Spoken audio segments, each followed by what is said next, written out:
जुलाई सारा क्वेश्चन समाप्त हो जाएगा। 2 क्वेश्चन बचा। जुलाई 1830 की क्रांति का क्या वो विवरण दे। जुलाई 1830 की क्रांति का विवरण दे सवाल है, तो इसका देखेंगे क्या है।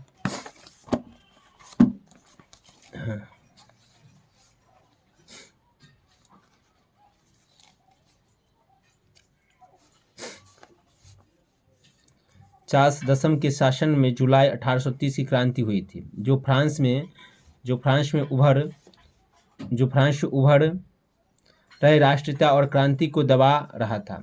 पोलोग्रिक को प्रधानमंत्री चार्ल्स दस ने बना दिया। पोलोग्रिक प्रधानमंत्री बनते ही शासन नागरिक संहिता के स्थान पर शक्तिशाली अभिजात्य वर्ग की किया।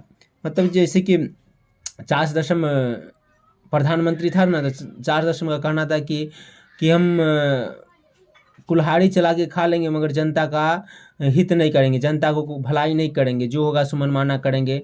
तो जनता में असंतोष व्याप्त हो गया। तो जनता ने आंदोलन स्टार्ट किया। तो असंतोष हुआ। तो फिर चार्ल्स दशम ने क्या किया, पोलीग्री को प्रधानमंत्री बना दिया। पोलीग्री को कि तुम प्रधानमंत्री रहो और तुमको गाली गलौज देगा, सम्राट तो हम ही रहेंगे।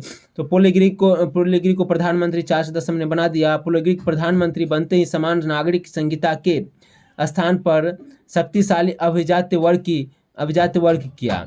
मतलब जो भी शक्तिशाली था उसको टैक्स की छूट दे दिया, जो करना है सो कीजिए, आपको सरकार को टैक्स देना होना नहीं पड़ेगा, क्योंकि हम आप प्रधानमंत्री है। और उससे विशेष अधिकार देने का प्रयास, और उसे विशेष अधिकार देना, और उसे विशेष मतलब सुविधा दिया और अधिकार दिया और विशेष अधिकार दिया। इस कदम को उदारवादियों ने षड्यंत्र समझा।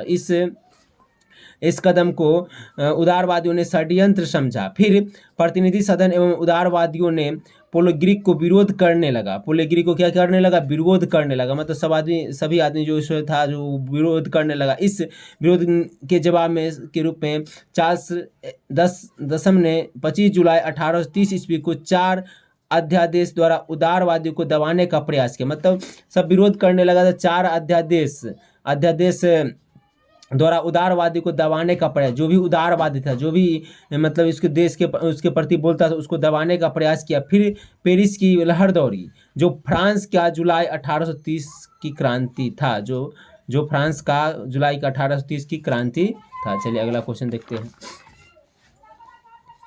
यूनानी स्वतंत्रता आंदोलन का संक्षिप्त विवरण दे। यूनानी स्वतंत्रता आंदोलन का संक्षिप्त विवरण दे।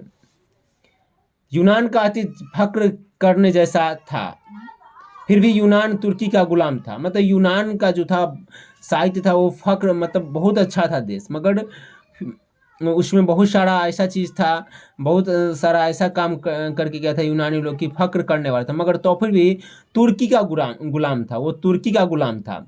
जब फ्रांस की क्रांति हुई तो यूनान के लोगों में भी राष्ट्रवादी भावना का उजागर हुआ। मतलब जब फ्रांस की क्रांति हुई तो क्या हुआ कि यूनानों में भी राष्ट्रवाद की भावना जगी। राष्ट्रवाद क्या कि अपने देश के प्रति प्रेम जगा, राष्ट्रवाद भावना की उजागर हुआ। तुर्की शासन से स्वयं को अलग करने के लिए यूनान के लोगों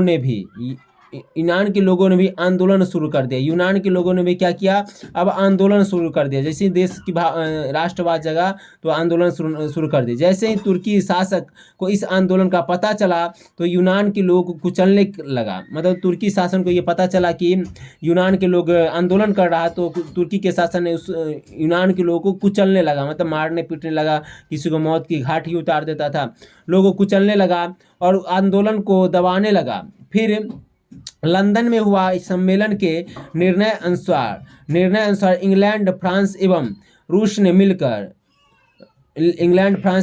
ने मिलकर तुर्की के खिलाफ संयुक्त कार्रवाई करने का निर्णय लिया। मतलब कि लंदन में एक सम्मेलन हुआ। इंग्लैंड, फ्रांस और यूनान के बीच, यूनान के बीच रूस ने मिलकर तुर्की के खिलाफ संयुक्त कार्रवाई करने का, मतलब बोला कि हम तीनों मिलके तुर्की से लड़ाई करेंगे। तो इस संयुक्त कार्रवाई से तुर्की बुरी तरह युद्ध में हार गया। मतलब 3 था और इधर 1 था, तो इस तरह से तुर्की बुरी तरह हार गया। चलिए आपका ये फर्स्ट चैप्टर का 10th हिस्ट्री का खत्म हो गया क्वेश्चन आंसर।